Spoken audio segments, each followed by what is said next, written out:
What's up, everybody? Welcome back to the Virzi Effect podcast show. My name is Paul Virzi. What's today? Friday, July 17th, 2020. You guys listening to episode 455. I feel so special. Is that how long it took you to ask me? That's how long it took you to get you on the show. There have been 450 fucking comics before me. No. I actually, for like the first 300 and something, or I've only had like probably 40 comics. Okay. So I was like the 40th pick. Okay. Yeah. Not bad. Not bad. My guest today is somebody I'm really excited about. We've spoken basically through mutual friends and texts and everything. And she's on the show. In my opinion, one of the fucking funniest, smartest comics. She's an amazing writer. And I'm just going to keep saying shit to make her uncomfortable and squeal. All I'm thinking about is how you're clapping in the audio. That's all I'm thinking about. Yeah, I don't know why I'm hitting my hands. The one and only Whitney Cummings is here on the Virzi Effect. Thank you so much for being here. Dude, thanks for having me. My fucking pleasure. All right, let's get into this. You did something which I found so hilarious. And it was so funny, and it was the greatest. I don't want to take it from you because I feel like it would be stealing. You can have it. And as comics, but the greatest thing was when you were doing a ton of podcasts, and I was like, hey, I'd love to get you on the show. And you go, yeah, I'm taking a beat, but thanks. And I'm going, that is the greatest no or delay ever. Like, that is the fucking most brilliant, because you know what's so great about it? You can't fuck with that.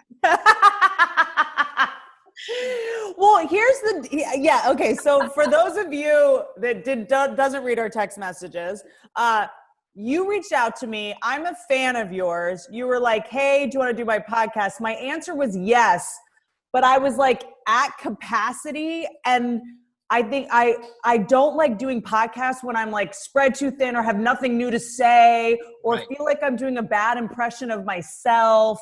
It was also like during like peak COVID where everyone, like, I didn't know how to be funny. And I was like, you know what, let me just take a beat. Let's do it like in a month when I'm like fucking not completely useless. And that is so smart too, because so many of these, like yesterday, I did the bonfire with Soder and Big J, and then all of a sudden it was Barstool, and then it was, and then I did Bill Burt, and I'm going like, I'm running out of shit here to like, it's like, I can only tell, yes, I had COVID. So everybody's asking me about that. You know, me and my family had it. So it's like, okay, I told that story.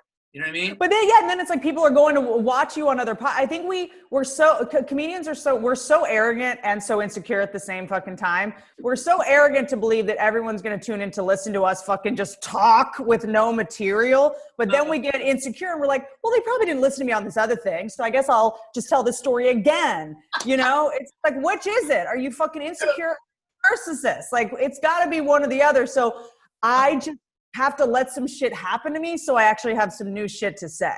That is so fucking funny. And how funny is it? I really find it funny. We were talking about this yesterday with these comedians.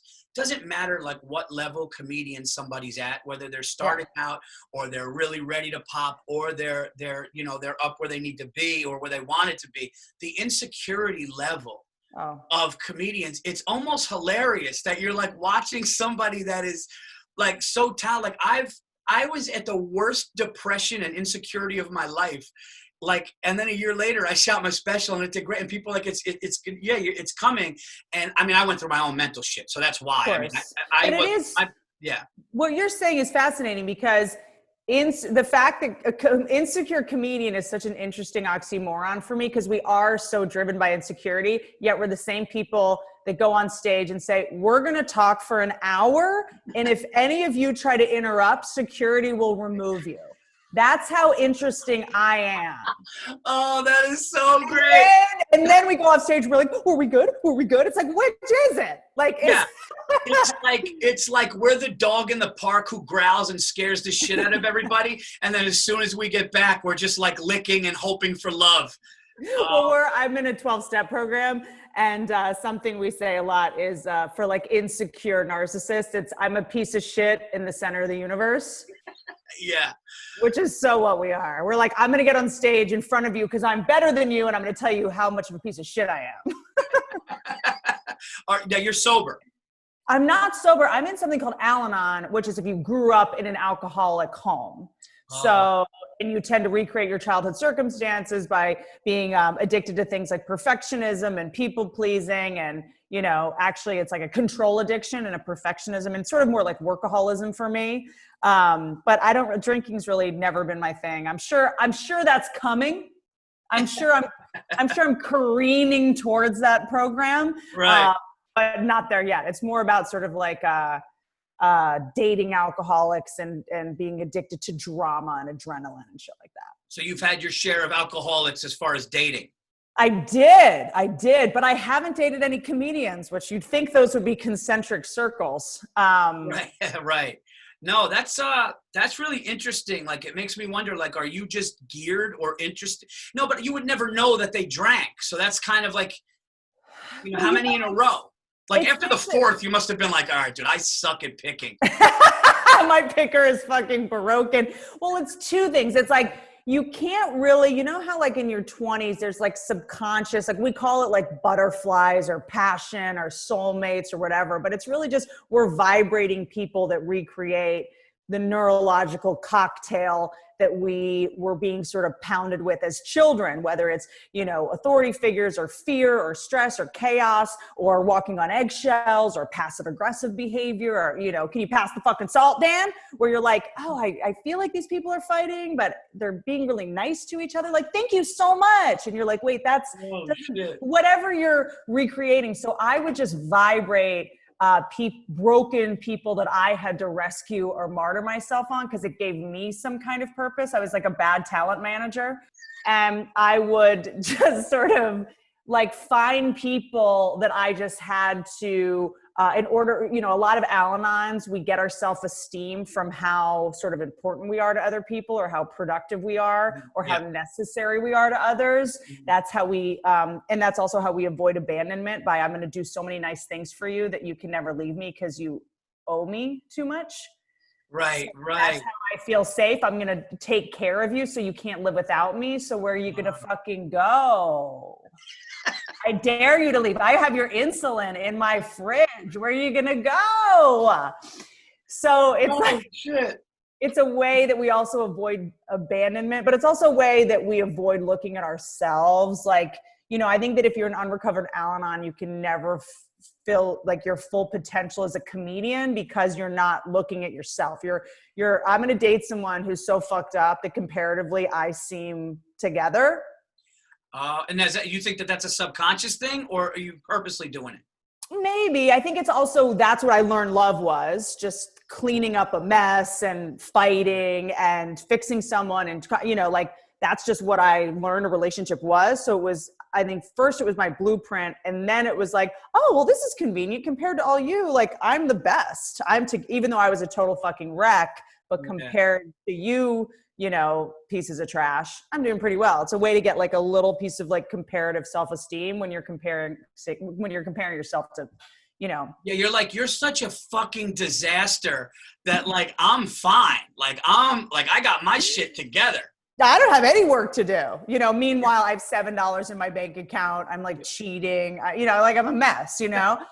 So like don't have any credit. Like I'm borrowing ex-boyfriend's cars. Like, you know, but it's like, I'm so together. And it's also like Al-Anon's like, you know, it's the same way that alcoholism is a disease of perception. It's the disease that tells you don't have a disease. It's a superiority thing as well. It's like, you know, it's the straight A student. And we're the ones that, when we get out of relationships, we say, I just loved him too much.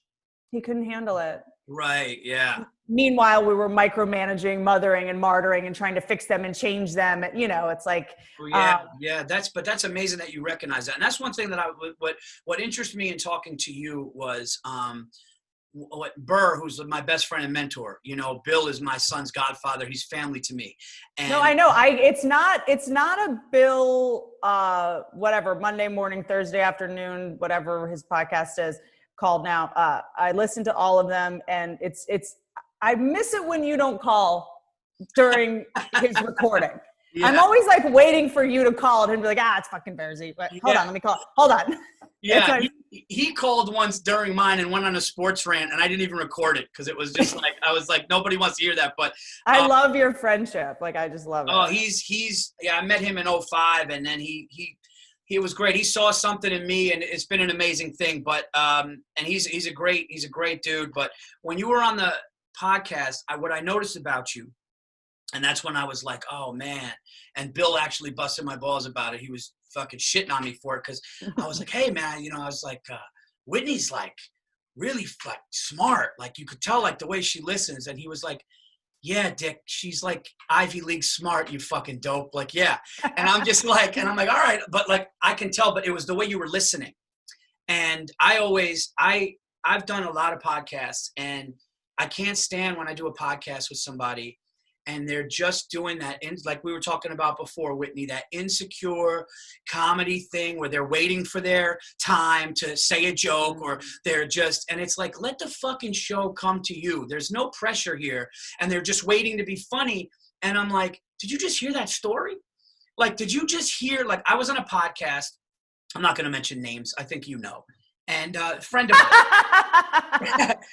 mine, and I played Pete Davidson's father, who died in the show, in the movie. Now Judd changed the script at the beginning of Pete in the car, and that's why the scene wasn't going to work. It was too heavy. Actually, the scene was actually too heavy. They wouldn't even let Pete on set when I shot it, and wow, and it went phenomenal and stuff. But I did this really funny thing where I sent this emoji with the middle finger to the makeup woman, and I was supposed to give the thumbs up, and I didn't even get on set yet, and I'm panicking because it's the first big move. Anyway, I tell the whole story, and I'm just butchering it now. Wait, you flicked her off instead?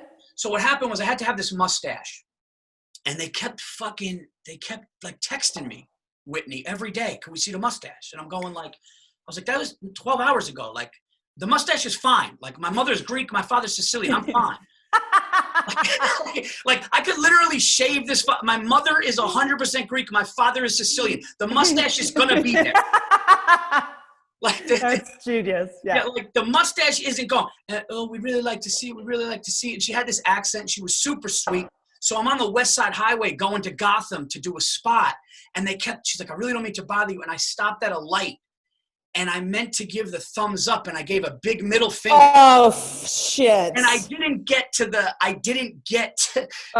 set yet. Nobody had knew me. Like, Judd had just saw the audition thing and was like, "That's who we're like." And I'm going like, "This is my first. Like, this is Universal. This isn't fucking a Funny or Die sketch." No. And I'm going, so, no. Oh my God, we were crying. I showed Sal Vacano, friend, you know Sal, right? Yeah. Sal was crying. I go, oh no, wait, I didn't mean, no, what I meant to do, like, I meant to send the eggplant. Yeah. So I just kept going. Anyway, I'm telling that story on somebody's podcast, and I'm literally watching them think about what they're going to say. Yeah. And the story, which I know is, and I'm just going like, so I love, and I think even in life, and one thing I learned about being a married dude, and it took me a long time, especially as a comedian, because I'm kind of even though like I'm kind of a lone wolf in a way where like I have my clique of friends, but I'm very like, my parents had a brutal divorce when I was 5 and my brother was 10. Brutal to the point where it's like textbook what not to do. Yeah. But listen, they were young. They both, but my mom's amazing. You know, that both of my parents loved me. Like I wasn't like abused that way. It was just something that you go through. We're like the first generation that has any tools. Like I have so much love for that generation and forgiveness, because like they had no tools, you know? Yeah, no, and it is like, and I've made it up in my mind that like I'm gonna forgive whatever happened and just move on because things happen. And it was tough, but. So since then, nobody has really told me like what to do, or like not what to do, but I don't like being told what to do. So when somebody talks down at me, I'm like, well, wait a minute, you know, my fucking father didn't talk to me like that. So you're definitely not going to talk to me like, but I had that too much. And also my wife would say and Burr would tell you this too. I have a defiance in me. Yeah. That I like, and that's not good. Like in a way where it's like, if you hurt me at like, from a scale of 1 to 10, if you hurt me at a 3, I want to crush you at a 27. Mm-hmm. And it's not something. So what I've learned though is like getting through that. Which, if I may, I don't mean to interrupt. No, go ahead. I'm always big on going like, I feel like 1,000 years ago that would have served you very well. Like these are instincts that are why our species proliferated so well. Like you evolved too well. Your genetics are just too good, or your epigenetics. Like a lot of the things that today are pathologized or are character defects, like we evolved to behave like that. Like you would do great in a tribe in the Sahara Desert. Like you'd be the last man fucking standing. The rest of us would be dead, you know? Well, if you think I'm not using that against my wife the next time we talk, Yes. anytime I'll be like, wait a minute, I would fucking run the tribe. This is like, it's only in the last like 80 years that anger is like a bad thing for our survival. It's just, these are. Well, no, but that's the funny thing. I'm not angry. I'm actually, and it drives my wife wild, is I'm so easygoing. So I don't get angry. And like me and my wife been together a long time, and all the time I probably exploded 3 times. I don't, and it takes a lot. Yeah. But I'm the type, like, it's like I don't like being, I don't know what it is, but I've learned that like listening to people is so much more powerful. When you listen to somebody and you really, because you could understand them. And I feel like if people really listen to somebody that is opposite of them, even politically or socially, or how they deal with relationships, if you listen to that person and try to put yourself in their shoes, even for a second, even if you differ so much from them, I feel like you can really learn and be better and evolve as a person. And I think when we do that, you know, like I think, you know, what's crazy about comedians, Whitney, is we don't realize, but we're listening when we're and you do something on stage that I love because I do it, and I'm a stage stalker. When I walk, I mean, I because that's a performance. Like I grew up, for me, Eddie Murphy, number 1 all time. For me, it's just watching him. And I was 10. My dad took me to see Raw, and it just blew me away. Whoa! But I feel like we're listening, even though we're talking and we're pacing and we're telling a story. Our instincts, and I think what makes a really good comedian is we're listening to even the silence, or we're listening to the energy. We know. And our instincts is what will make us go, oh, I see them listening, I feel them, so I'm going to hit the beat. Like when I was at the Garden with Burr, and I felt it. Like I knew it was dead silent when I was telling the story, and then I was killing it when I had to do it. But I read that I can do it.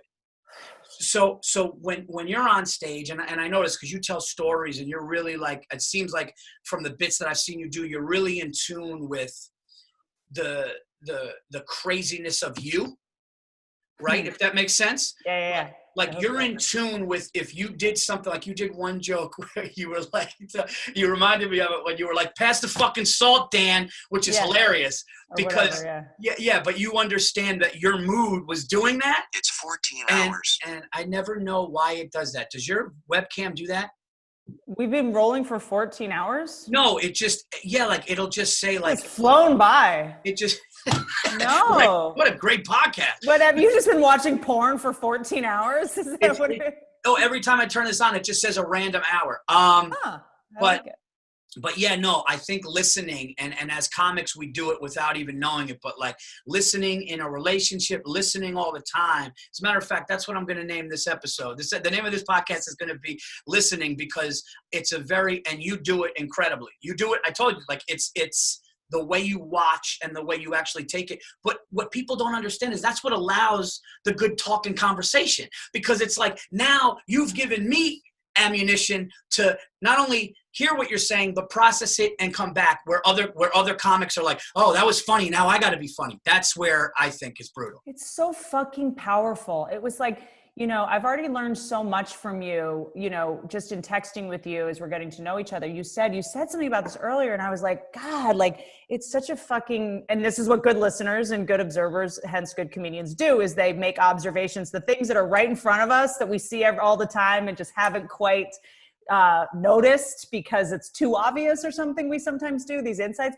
But yeah, dude, for me on stage now, it's more important than ever to listen, because there are different kinds of laughs now with what's going on with, and I'm not the like PC culture, like complainer person, but you'd never want to get a clap laugh. You know, there's some comedy shows now are turning into like rallies where it's like, anyone else, you know, are single by choice, and it's like, woo! It's like, that's not a joke. You're a warm up. You're a mascot for a football team. That's not comedy.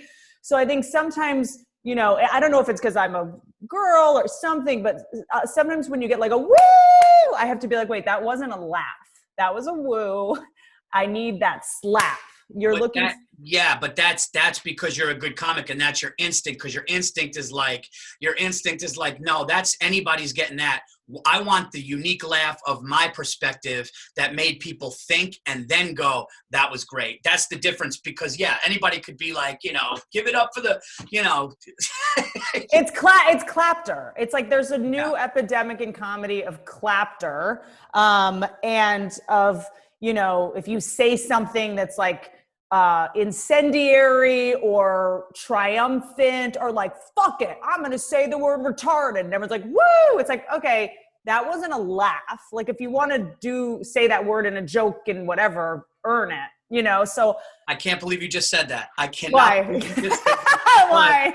Because I'm going to tell you when we're not recording something that's actually crazy that you said that. It's actually wild. Because I completely 1,000% agree, but I'm actually, so anyway. There's also I want to get you a book if you don't already have it, of people interested in this. There's a famous security guy. He's like a celebrity security guy in LA. His name is Gavin DeBecker, and he wrote a book called The Gift of Fear. And it's about how to reconnect with your gut in terms of when you have a feeling about something. Like, you know, I think that especially people that examine themselves like you, who go like, oh, you know, sometimes I have issues with authority, or, you know, if you do, like, I think sometimes we over pathologize ourselves, and it's almost like self-help, and we've over therapized to the point where we don't trust our instincts anymore, because we're the first to say, well, I'm just being sensitive and I'm just being angry, and that's that thing I do.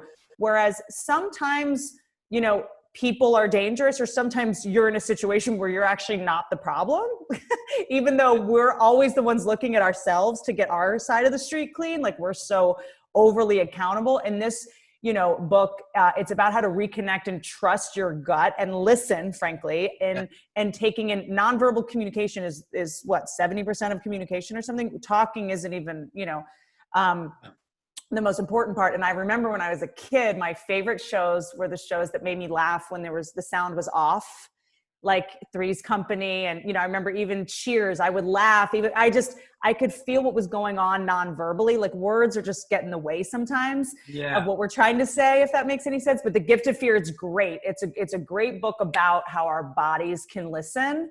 And, you know, like sometimes when you have a weird feeling about someone and you like don't know why, you're like, I can't tell you why, I just have a weird feeling about that fucking guy and I don't know why. And like, and I don't want to get this statistic wrong, but there's something like most women that are attacked by men, they always say, I knew something was off about that guy.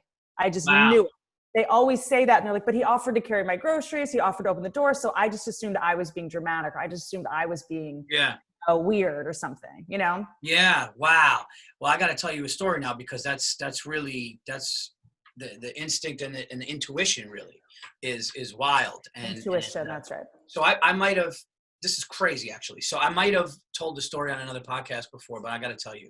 And if I did, whatever, fuck these people. You know what I mean? Like, you know what I mean? Like, they're getting free entertainment. They're your biggest fan. I love how you know, yell out the punchlines. Tell it along with us. I love how I just told everyone listening to go fuck themselves. But anyway, I was younger. I was in school. I think I was in high school at the time. And I smoked, I smoked cigarettes. And I told my mom, it was like 10 o'clock at night. And I told my mom, I said, I'm just going to go out on the front step and I'm going to smoke a cigarette and come in. And I was listening to my CD man at the time, right? Discman. Yeah, Discman. Yeah. And I put it down and I'm sitting there and it's completely dark. And this is suburbs. It's completely dark. And it was just dark trees and everything. And I'm sitting there and this overwhelming, this is going to fuck you up, by the way. This overwhelming feeling of unsafe thing happened. I'm just like, what? Like, I'm going like, what was that? And I just forgot it. And then I'm sitting there, and then this urge to just pick up and go. And I'm going, what are you doing? And I'm looking around, and it's black. And I'm looking at this bush where I'm getting this feeling from, and there's nothing there. It's just dark. This is 100% true.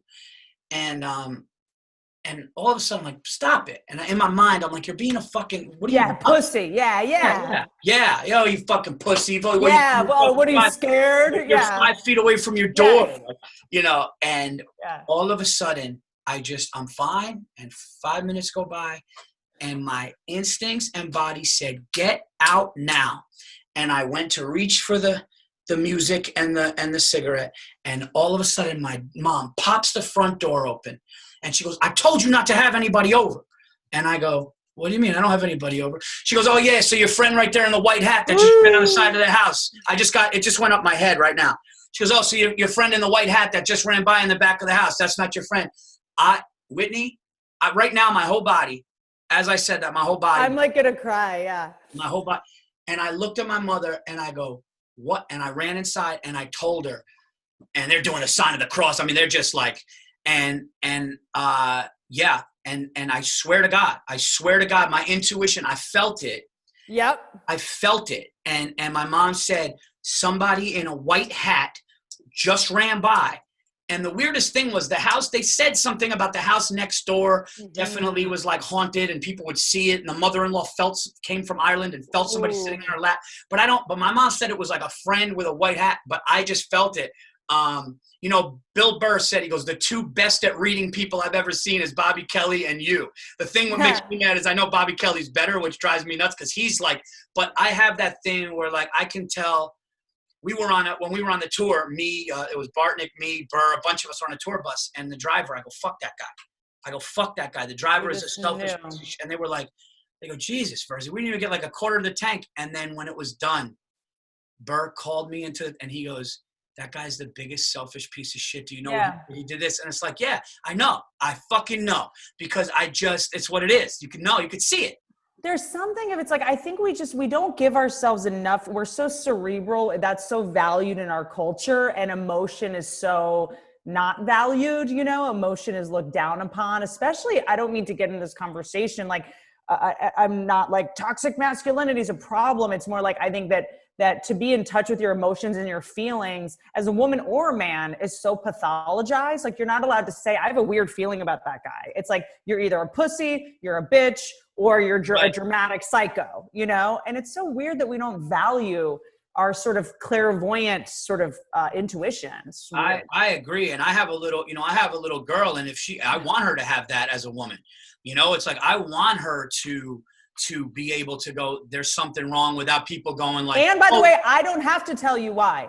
That's enough information for you. I'm uncomfortable. My spidey sense is I'm uncomfortable. I want to get out of here. I don't owe you a statistic or a proof. I just want to get out of here. 100%. It's like, if you feel that, you don't owe an explanation at all. If someone makes you feel weird, it's interesting because there are times that, and look, all my best friends are male comedians, that I love and I see as family. Like, it's very hard to creep me out. It's very hard to weird me out. Like, I'm actually kind of numb on a lot of levels. Like, I'm like, I told a joke in my last special about how, like, we used to play this game where guys would run by and put their hand between my butt and say, like, I'm swiping a credit card. Like, I'm sort of the older generation where I'm sort of like, oh, what's the big deal? I saw his dick. Who cares? Like, I'm like sort of, desensitized to a lot of that. I don't feel victimized by it. But there are times people are like, well, did so-and-so show you their dick? And I'm like, no, but this one person just like cornered me weird. And I can't explain why it felt malicious, but that to me was so much worse than... And I can't, but it doesn't sound as bad, but my gut, I got that, when your heart just takes a shit in your chest, It's like, it takes a shit in your stomach and you're just like. I never heard that one before, but that's good. Like, my body told me this was, whereas in the situation where someone pulled their dick out, ostensibly, it would seem like this was worse, but like, I wasn't scared and I and I know that sounds crazy, but No, it doesn't sound crazy at all. It's like you that feeling cornered and trapped is scarier than your friend being a dickhead, just like talking about his, is just saying, oh, yeah. It's a feeling. It's nonverbal, and you really, since we've been texting, have made me think a lot about listening, because I think when I was younger in my 20s, I look at like talk show appearances, or if like people put them on Instagram now. So like one of your old talk show appearances will come up or something. And I'm like, oh God, I had no ability to listen. I was just like, bleh, bleh, bleh. Like it was, like just like Tourette's. It was just like, bleh, bleh, dicks, cocks, bleh, pussy, bleh, vagina, like, and the desperation to fill the silences. And I now also, I went to this, next time you come to LA, I'm going to make you come to this. There's a wolf sanctuary called Wolf Connection. And they do these at-risk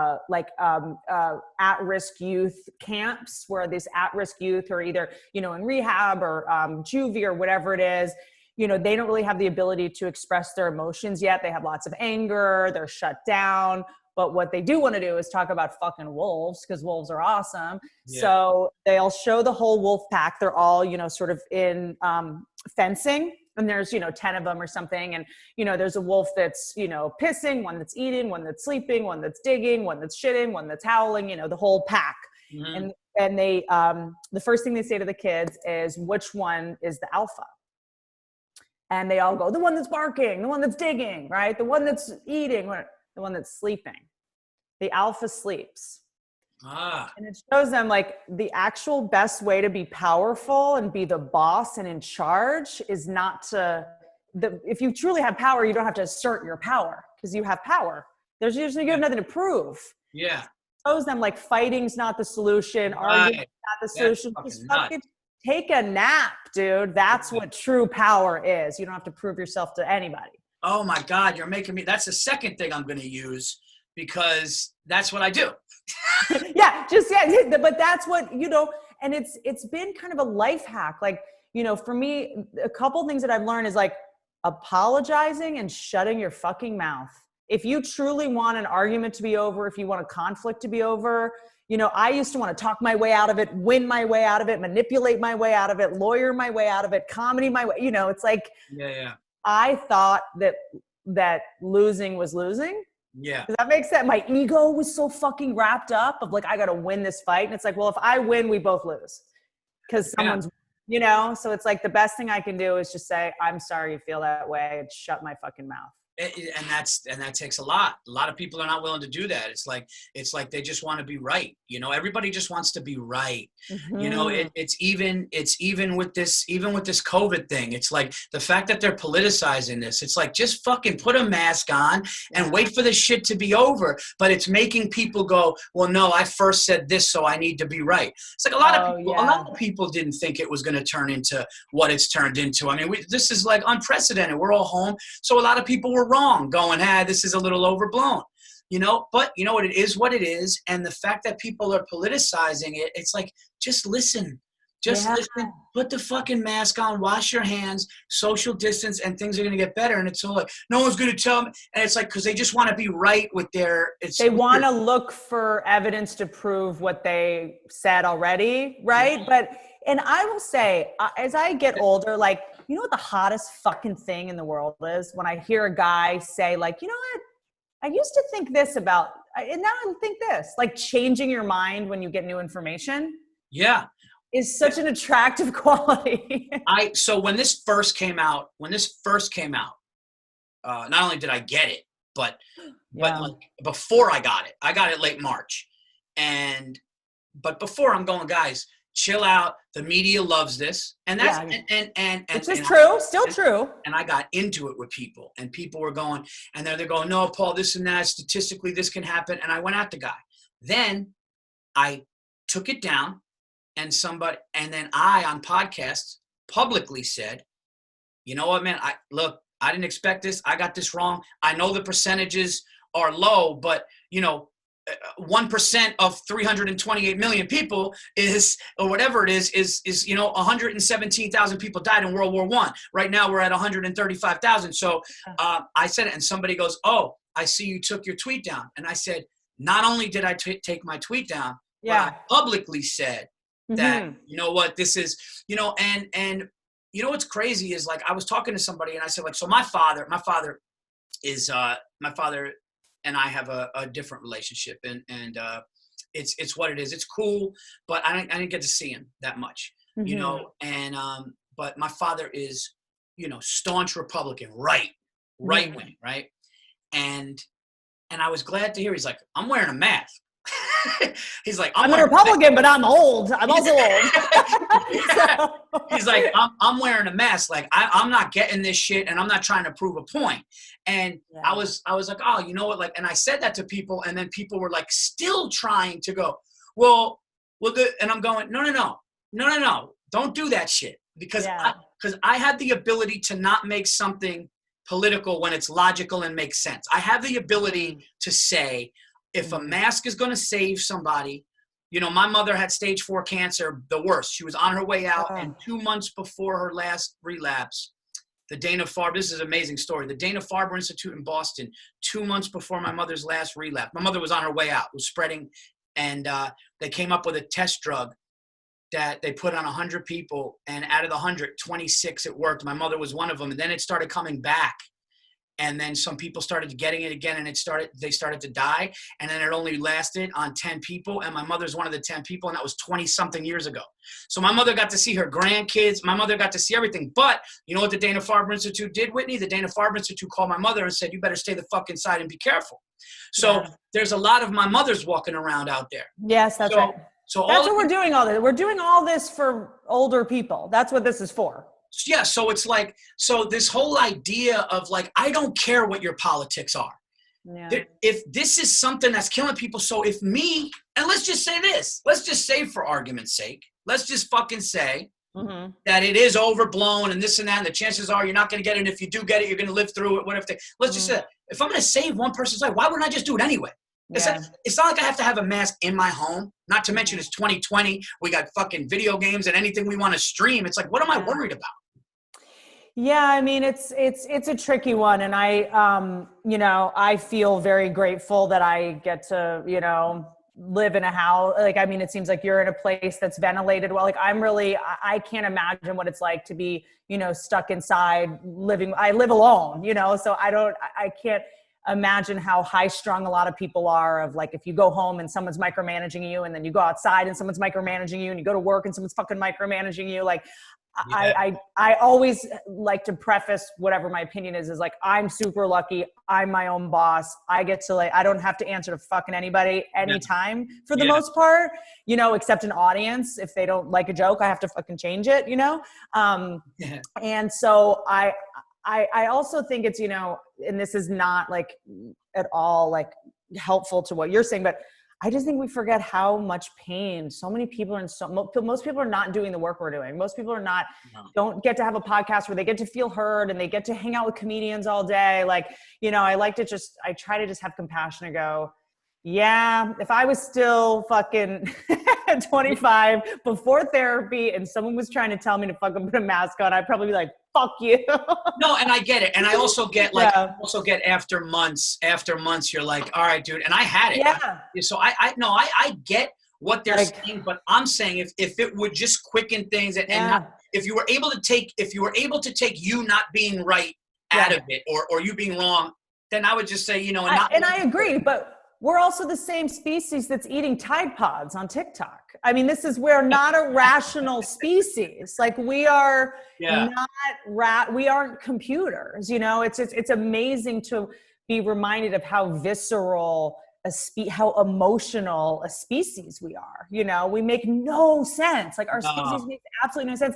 And I think that we're going to look back, you know, in 20, 50 years, and we're going to look back the same way we look back at the 1950s now of like everyone was just an alcoholic. Like people just drank 3 martinis at lunch, like in the office. Like that it's wild, you know, like, and I think we're going to look back and say we were so addicted to adrenaline. Like anger is adrenaline and that turns into dopamine, which is a drug. Like we're all just like so addicted to like, you're not fucking wearing your mask and you're not doing this right. And you're fucking tweeting, you're saying the wrong thing and you're not allowed to say that. Like, I think we're just like unrecovered addicts. No, where there's an addiction to chaos. And that's exactly why that documentary, which everybody liked, I was not crazy about at all. The Tiger King. I just like the fact that everybody went wild over something that it was gross on so many levels to me. Yeah. You know what I mean? Like caged animals and that are, you know, and you know, just yelling at each other and chaos and murder plots. And I'm going like, and that's the rage in our country. Yeah. That was like the biggest thing. That's so you're right when you say like we're living in a thing where like don't get me wrong, it was entertaining. I mean, I think any reality TV is us watching train wrecks to feel better about our own lives. It's like a catharsis or like a Schadenfreude. Isn't that the German word for like watching other people's horrendous behavior? Like we get a hit off of that. Like it's kind of the same as it's like Real Housewives or any Kardashians or any of those shows. Right? And I found out, I recently found out, who was it? It might have been, somebody said that Germans are the only one with a word for it, which is hilarious. I know.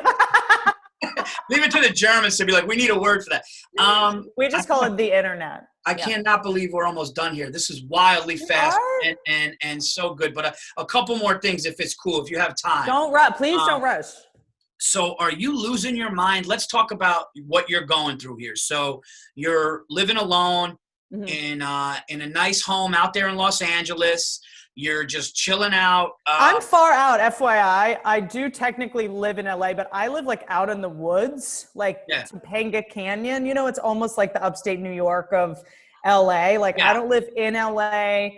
I wanted to move to Texas a couple years ago because it's just like people, I don't know. Everyone in Hollywood is like, it's obviously a long overdue conversation about inclusion and race and equality and stuff like that. But I'm also like, should we talk about the real estate prices at some point? Because everyone's going to have more money if we all like, you know, move like everyone's like, we demand more money. It's like, well, then why do you live in fucking West Hollywood where a 2-bedroom house is $3 million? Like, so I moved kind of far out. I live in the woods. I've got like snakes and coyotes. Actually, when Burr came over, this was actually kind of a profound story and I don't know what to make of it.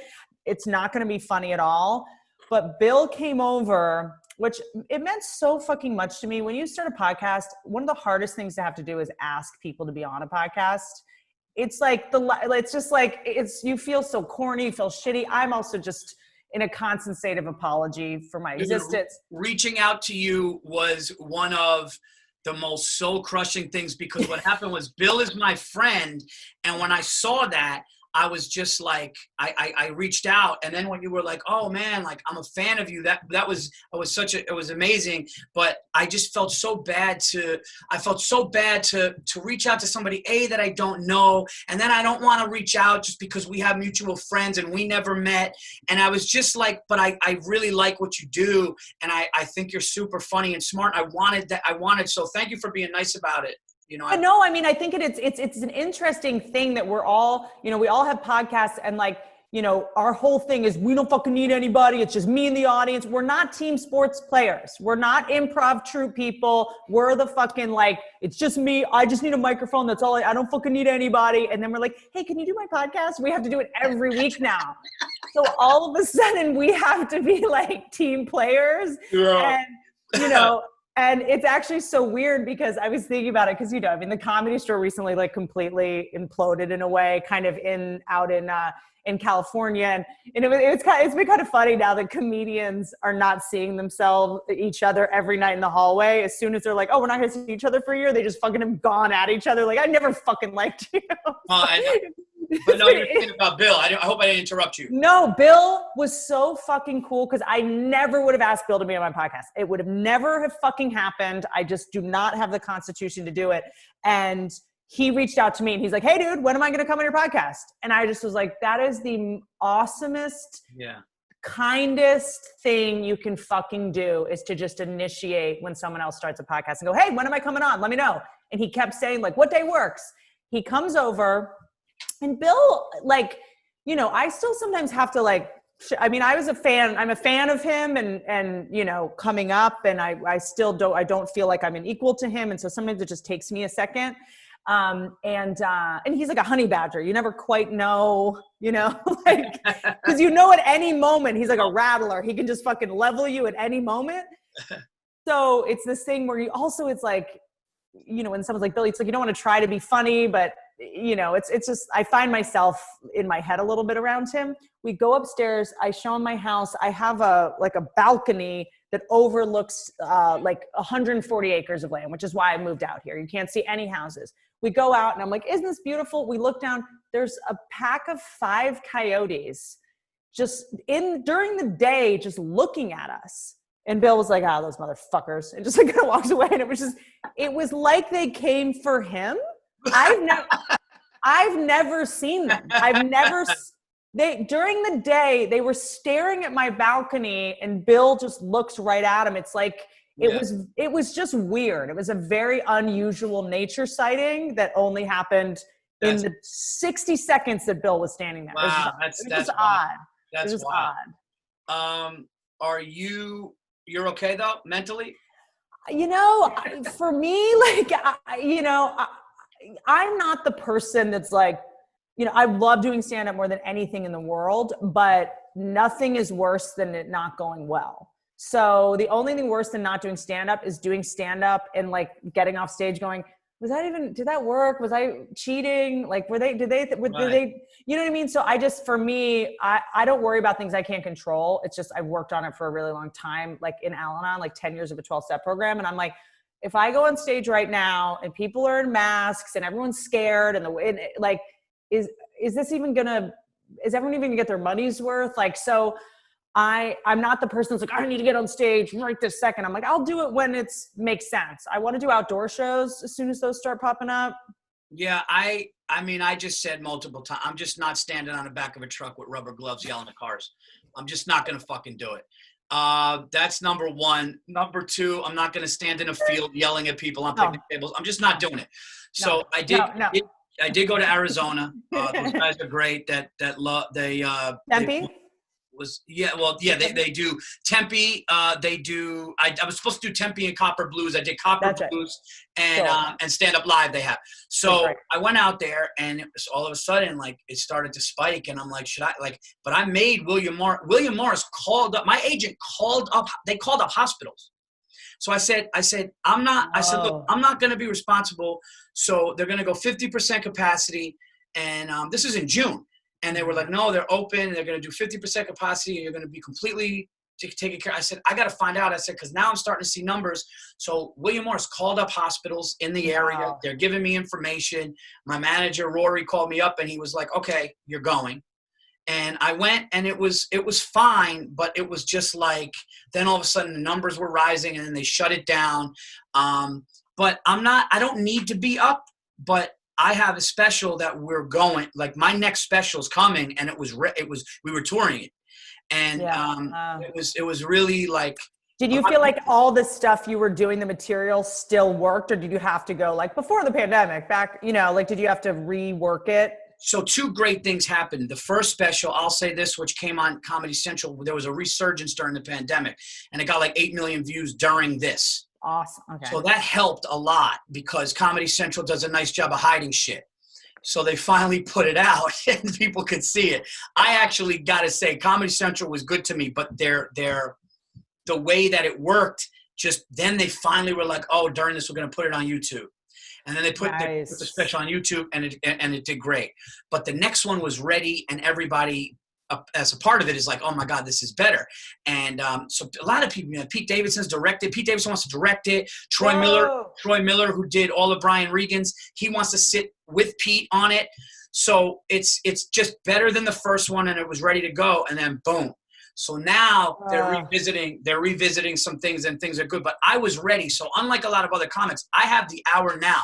To answer your question, as far as the material, there was literally like maybe one adjustment, but nothing that nothing that would really change, you know, anything. I don't want to talk so much about having COVID in this. I'm not gonna, you know, I'm gonna, because that everyone's gonna talk about that. But no, I mean, I'm ready to go, but I didn't want to be rusty. So what I did was I went on stage, and I'll tell you, you won't be. You won't be, and comics won't be. And I was telling Giannis about that. My buddy Giannis, Papa's a funny guy, and you know, he's great. I was supposed to do their podcast, History Hyenas, literally the day I flew out of New York when New York was shutting down. I was like, they canceled on. They were like, we can't, New York. I was like, fuck it, I'll come by. And they're like, no, I think New York is like in bad shape. Like, also, Tim Dillon was like, get on a plane now. I rushed to the airport with no ticket. I was like an orphan in the 30s. I was like, can I get a one-way ticket to LA? Like, I had to rush out of New York, but I hope I get to do their podcast at some point. Yeah. So Giannis, I was telling him, I go, what's going to happen is, like, it took me literally when I was 15. Well, I first addressed that I had COVID, got better, and then flew to the place that has it again. So it was like, so I kind of was like maneuvering my way, but 15 minutes in, I was back. There were a couple of jokes where I knew that I missed a couple beats, but you're talking 4 months. So it was like, I was fine with it. People were like, I didn't notice it. But that's probably only something you would have noticed. Yeah. Yeah, probably something that I would have noticed. Like, comedy for me is for stand-up for me is like, I do want to do more acting. I had such a good time on the Pete movie, and like, I want to do that. And that's something that I feel like I can do. But stand-up for me is like, so getting this next hour out during this. So the only thing that's been bugging me, it was kind of like a double-edged sword though, because it's like, well, my first special has a resurgence, so that's good. Yeah. But at the same time, now I'm being held back with this. I did lose out on obviously some opportunities, and I walked away from money from the special, which I could have like Zoomed and made a lot of money, but I'm not doing that because I don't do. Yeah, I wouldn't do that. I mean, hot take. Like, I don't understand when I do specials. Like, I don't like doing specials in huge venues anyway, because I find myself slowing down too much, and it just doesn't, like, the audience at home doesn't need to wait through a big applause. They don't give a fuck. Like, you're shooting it for the audience at home. You're not shooting it right for the room. So I do them in really small venues. I don't think I've ever done anything of more than 1,000 seats, and you kill maybe a couple rows with cameras. You end up being like, let's say 950 seat, whatever. I've done, my favorite special I did was in Santa Monica here, because I like to sleep in my own bed. And you know, you do 80 cities and it's like the night of your special. I'm like, I just want to fucking be in town. So I've shot 2 specials in LA. It was maybe 400. I don't see why can't someone do a special with just 100 people in the audience, spread out, you know, everyone's in masks except you. I mean, you have to cut to the audience a little bit, but like, I don't know, or like put them in quarantine. And the first 3 rows will be in quarantine in the same hotel. I kind of feel like you can, I don't know. I just feel like it's doable. If maybe we perform for 80 people is fucking all you need to know if something's working. Listen, if it's killing and the setup is good and it looks good, why not? Yeah, I mean, and listen, you know, all these places need content now, so something's going to have to give. You know, something's going to have to give. I mean, I'm going through it now. I mean, I'll tell you. I mean, I go to the grocery store. I'm like, okay, there's 80 people in this grocery store, 50 people in this grocery store. If we just took down and I did people are congregating in those, you know, kind of numbers. Why can't we just fucking shoot stuff? Yeah, I know. The cameras can be run without camera. The cameramen can be remote. They could set them up and leave or just wear masks. I don't know. It just feels a little bit like we can do this. Yeah, I hope so. I mean, I'll tell you something wild when I stop recording here. All right. So, wow, we've done an hour. This is last thing I got to talk to you about this, because there's actually probably nobody better to talk to about it. Mm-hmm. We got to talk about horses, and we got to talk about horses, and we got to talk about animals. You don't know how fitting it is that I am where I am. I don't want to say my town, but that horse behind you, everywhere you go into places where I am, has horses like that. Yeah. That's so awesome. I heard that's it's just one of probably the most beautiful, for me, it's probably one of the most beautiful animals in the world. Horses, I heard 2 different things. So you own a horse, correct? Mm-hmm. Okay. They're smart or no? Incredibly. They are smart. Okay. But I can see why humans think they're not sometimes. Well, I know nobody's ever told me that they weren't, but I've heard conflict. I heard people go, I don't know, maybe their personalities are different, but like, I'm sure like people, their personalities are of course different, but overall, like if you give if you give him praise or or he does something to earn a treat or food or all that stuff, he's understanding. Like, would you say it's like a dog? No, in fact, totally the opposite. So the one thing I will say is most of the so I rescue traumatized horses, and what I do is like dramatically different than what most people do, which is I take traumatized horses, show horses, abused horses, race horses, and what we do is we use something called liberty training or a gala training, and what you do is you wake them back up and try to make them wild again. So most of the horses we see are what everyone knows the term broken. You break a horse. So what they're doing is they're actually breaking the horse's spirit and individuality and breaking their joy to live. So the horses that we see are probably ostensibly kind of dumb, but it's really just they're humiliated and they've given up on life. So I can see why you'd think they're like dumb, because they don't care about you. They're not interested. They're broken. They have no dignity. They have no pride. Right? Wow. So the horses that we see are so subjugated, they're so denigrated that there's no way to even ascertain if they're smart or stupid. They're not interested in you at all because they've only been abused by humans. So any horses that are like ridden at pony rides or, showing, or like the fucking ones that drive me nuts, the Central Park carriage horses, like you can't ascertain if they're smart or stupid. They're numb. They're shells. They're not. For me, that's the worst. For me, that's the worst. I mean, watching some fucking dumb couple from Wisconsin sitting in the back of a carriage and thinking it's getting pulled. And I mean, that horse must just go back going like, what happened to my life? Yeah, it drives me nuts. So, but if you were to come, which I'm going to make you when you ever come out, if you really are around wild horses, horses that are awake, horses that know that you respect them, if there's some kind of sort of mutual connection, horses are incredibly smart. They're actually really psychic in a lot of ways. There's all these amazing stories about horses that, wouldn't go under bridges and then the bridge collapsed the next day. And, they can sort of predict earthquakes, because they have nerve endings in their skin. So they can feel things, from miles away. They can sense weather.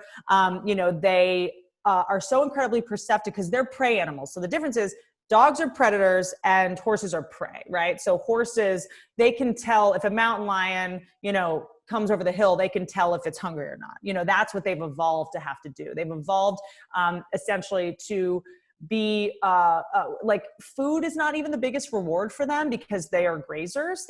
Food is everywhere on the ground all the time for them. So food is actually not even their biggest reward because they can get grass whenever they want. Right. Whereas dogs can't. They rely on you for it. The dogs have evolved, more for that. Their reward is more leadership and tranquility. So they want to be around you when you are exhibiting the qualities of what the lead mare in the herd would do. So if you understand sort of how the herd works, they want you to be a leader. They want you to be in charge. They want you to be strong, and they don't want you to need them, and they don't want you to need their validation. So they want you to be the boss. You're the person that's going to show us where the water source is. You're the person that's going to have us move if, you hear a mountain lion growling. You're the person that's going to know where the best grass is. So what we do with horses is we go up to them and go, "Hi, horse, I want you to snuggle me and I want to get on you." And they're like, They don't want that. They want you to be the boss. They want you to be in charge. They want you to be dignified and lead them. So horses are generally just kind of disgusted by how needy we are. That's so funny. But I think they're not interested. They're just like, why are you looking at me? Like, just fucking go get a hug from. And to them, they don't understand insecurity or neediness. Horses bring out all of it turns into fear to them because they don't understand codependence or the need to be liked or the need to get a selfie. They don't know what any of that means. They don't value any of that. It's all just fear to them. Because that's what it all is to everything we do is rooted in some kind of fear. Fear I'm not going to get the photo. Fear I'm not going to touch the animal. Fear the horse isn't going to like me. Fear I'm not going to put my kid on the saddle and get the. Right. So they're just like, these are very fearful entities that I want to be away from. Right. It's neediness. But what I really, for all the, especially dads listening, if you can find equine therapy in your area, take your daughters, take your sons, but certainly take your daughters because, what we do around horses, they're incredibly dangerous animals. But in equine therapy, we teach, young girls and boys, at-risk youth, to claim their space. So what horse. What's up, guys? I'm back now. Unfortunately, there was a technical thing going on the last couple of minutes, literally only like 2 minutes. I want to really thank my guest, Whitney Cummings. So great, so funny. And yeah, what she was saying there at the end about the horses, I did not even know. And that's so cool. Yeah, when I get out to LA, I definitely want to check out her horse. And I love horses, dude. So that was fascinating. And the shit she said was also heartbreaking, but kind of cool that you build them back up and all that. I had such a great time with my guest, Whitney Cummings. Thank you, guys. This has been episode 455. You can now catch the Virzi Effect podcast on Spotify, iTunes, and wherever else you get your podcasts. And you could go to the Paul Virzi YouTube channel, which has all of the TVE podcast episodes. Thank you guys so much. And until next week, I am out of here. Be safe.